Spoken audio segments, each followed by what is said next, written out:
elinde bayrak. Dedi ya ölüm ya Qarabağ.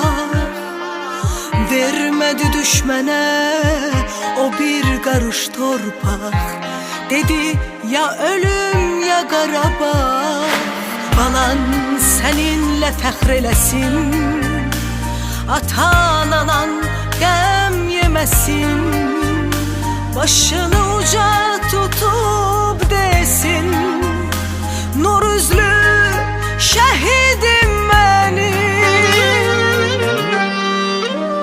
Kanıyla canıyla tarih yazan, canı bahasına torpağı alan, o cavan hayatı yarıda kalan, nur üzlü şehidim benim.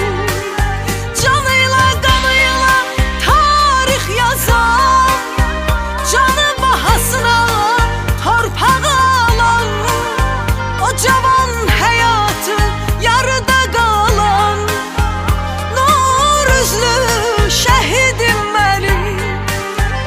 Nur üzlü şehidim benim.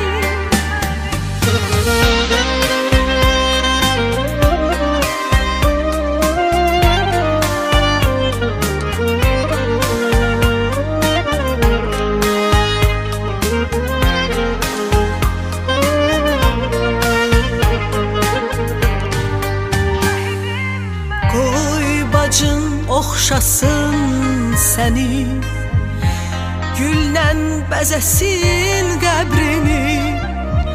Verirsən cənnət ətri, nur üzlü şəhidim mənim. Ağlama şəhid qadını, hər an uca tut başını. Belə görməsin halını, nur üzlü şehidim benim. Kanıyla canıyla tarih yazan, canı bahasına torpağı alan, o cavan hayatı yarıda kalan, nur üzlü şehidim benim.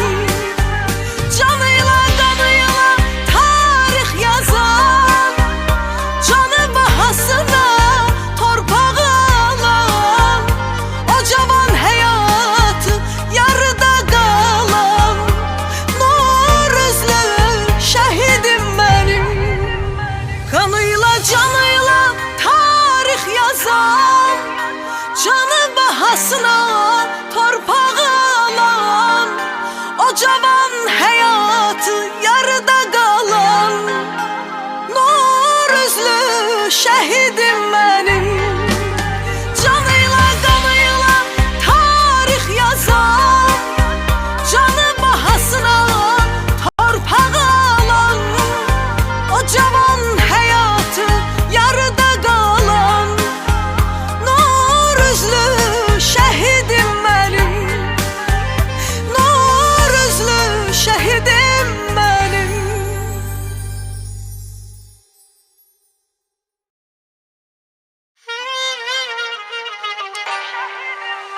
Kanıyla canıyla tarih yazan, canı bahasına torpağı alan, o cavan